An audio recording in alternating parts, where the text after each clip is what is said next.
মনে করি ছাত্র ভাই, ছাত্র বলতে ছাত্রছাত্রী, অনেক ছাত্রী বোনেরা আমার অংশগ্রহণ করেছিল, কিন্তু 5ই আগস্টের পরে তাদেরকে কিন্তু আর কোথাও দেখা যাচ্ছে না। কেন দেখা যাচ্ছে না? ছাত্র জনতা তাদের বুকের রক্তের বিনিময়ে আজকে বাংলাদেশকে একটা মুক্ত করেছে, একটা ফ্যাসিস্ট সরকারকে পালাতে সাহায্য করেছে। তাদের এই পরিবর্তনের পরে কেন আমাদের বোনেরা, কেন আমাদের ছোট ছোট সন্তানেরা এখনো তাদের সেইভাবে মূল্যায়ন করা হচ্ছে না? মেয়েটা বোধহয় এখন মৃত্যুর সঙ্গে লড়াই করছে, একটা শিশু সন্তান।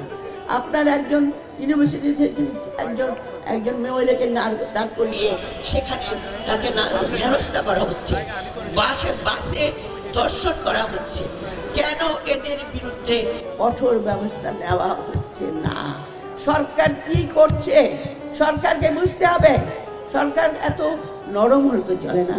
যে কারণে কিন্তু আমরা এখনো বলছি যে বিএনপি যে কথা বলতে চাচ্ছে যে যদি সত্যিকারের 18 বছর আপনারা না নিতে পারেন তাহলে নির্বাচনটা তাড়াতাড়ি দিয়ে দেয়। আমাদের বিএনপি যেখানে নারী বান্ধব দল, নারী বান্ধব এই কথাই আপনারা শুনেছেন।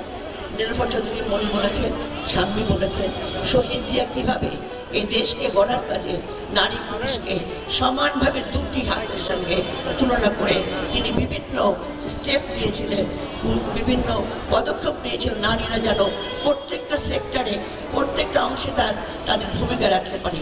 তারপর দেশনেত্রী বেগম খালেদা জিয়া, সে তাকেও জানেন আপনারা, তিনি কিভাবে নারীদের সম্মানের জন্য, নারী শিক্ষার জন্য, নারীর আত্মকর্মসংস্থানের জন্য তিনি কিভাবে বিভিন্ন রকম পদক্ষেপ নিয়ে নারীকে একটা অবস্থানে পৌঁছে দিয়েছে।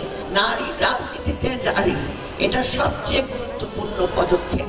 কারণ দেশের সিদ্ধান্ত গ্রহণের প্রক্রিয়াতে সে অংশগ্রহণ করতে পারে একমাত্র রাজনীতির মাধ্যমে।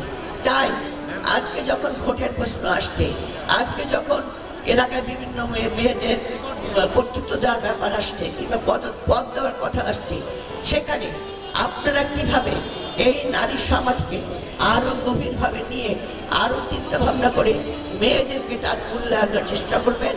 আর আমি বলতে চাই, নারী যে ভোট যেটা বলে 50টা সিট আছে, সেখানে যদি আপনারা ওই নির্বাচন ছাড়া, কনস্টিটুয়েন্সি ছাড়া কোনো দরকারই নেই কোনো ওখানে দেওয়ার, বরঞ্চ আপনারা যদি পারেন সত্যিকার অর্থে সরাসরি নির্বাচনে আপনারা আমাদের মহিলাদেরকে বাড়িয়ে দেন, মহিলা নেত্রীকে নিয়ে আপনারা নতুন করে এই নিয়মটা করেন। কারণ আজকে মহিলারা অলংকারিক না, কেউ কারোর উপর নির্ভর করে না।